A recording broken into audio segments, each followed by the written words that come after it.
All right, Chester, thanks so much. Well, you take one step outside and you'll find out real quick that it is absolutely frigid out there. And it's not just cold for humans, it's cold for pets too. That's why you'll often hear Chester say, keep your pets inside. During our show yesterday, viewer Sherry Burgess posted on our KCK Facebook page that she thinks it's illegal in Illinois to leave your dogs outside in extreme weather. So we wanted to verify what the animal care laws are in Missouri and Illinois, and here's what we found. We went to the Humane Society of Missouri for answers. They say there is no law that makes it illegal to leave your pet outside in the cold weather. We spoke to Annie McLaughlin with the Humane Society, who says the laws for animal care in the state are pretty vague. She says it only states that animals have adequate food, water, and shelter. But the Humane Society says it follows the guideline: if it's under 35, bring your pet inside. That way you know 100% that they are just fine, that they're not potentially not able to access their shelter, they're protected from all the elements.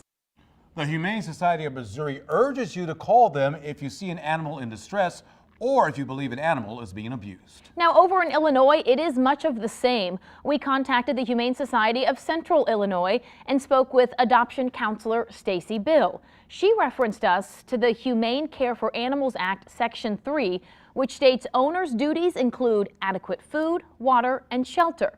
But Illinois' act takes it a step further, saying, quote, no owner shall leave a dog or cat in extreme heat or cold conditions that may result in injury.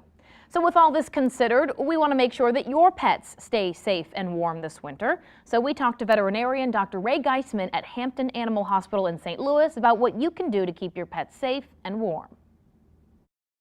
Once it gets below 20, you need to take some extra precautions. And with the extremely frigid temperatures we'll be feeling all week, just use some common sense. You know, a 10 or 15 minute walk is great for them. They're going to be fine.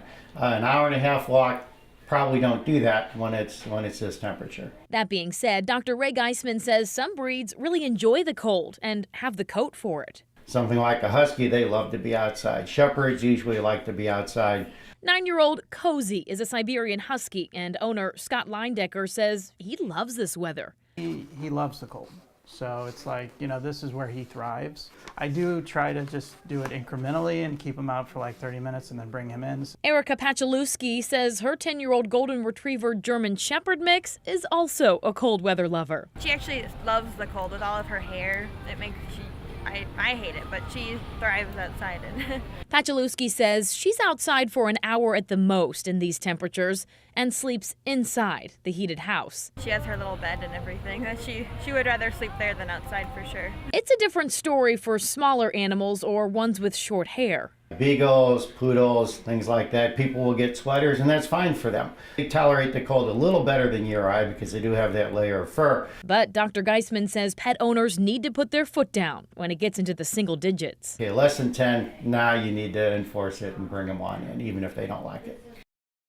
Less than 10, that is today. And some other things you should keep in mind: the salt and the ice can actually hurt the pads on your pet's feet. So make sure that you check those when you bring them back in. You want to clean them out a little bit after the walks. There's also some pet-friendly ice melt. You can get that as well. And if there's antifreeze out there, be very cautious because it's extremely toxic to your animals. So if you're using that around the pet, make sure they don't try to lick it up. Yeah, because it is, I guess it has a sweet taste to it. That's what the veterinarian told me. So, and they like it. They'll eat it, and that's very toxic. You know, it might also be a good idea check around your car too. I know this time of year some of the stray cats will get into the engines to keep it warm. Yeah. So that's also something to keep in mind too. So there's a lot to watch out for.